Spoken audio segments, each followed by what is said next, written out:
Good day everyone, welcome to my channel. So in this video tutorial, I will teach you guys on how to create a program that will determine the last occurrence of a character using C++ programming language. Before we start, I would like to say thank you so much to all my viewers, silent viewers, and supporters in my channel. Thank you for watching my videos.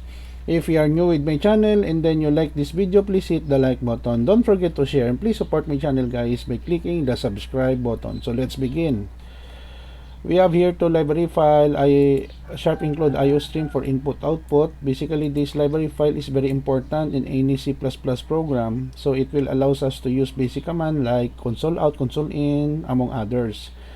And then to determine the last occurrence of character, we are using this library file C-string, So using namespace std in main car, we have here a word str bacolod, and then we declare a pointer p, So using this library, the C-string p str r chr string, we search for this character O. So in the word bacolod, it can be found in number 6. 1, 2, 3, 4, 5, 6.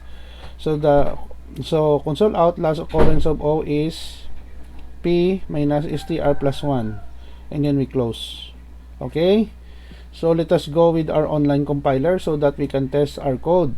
So basically I'm using the online GDB to run the program. Let us click the run button. So the occurrence of O is at 6, 6 character, correct. 1, 2, 3, 4, 5, 6. How about the word computer science? We will be searching with character E, Okay. So last occurrence of E is here.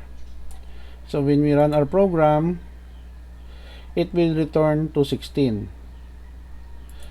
Okay guys, so this is the end of our tutorial video on last occurrence of a character using C++ programming language. Thank you so much guys for watching. I hope that you have learned something new in this tutorial video.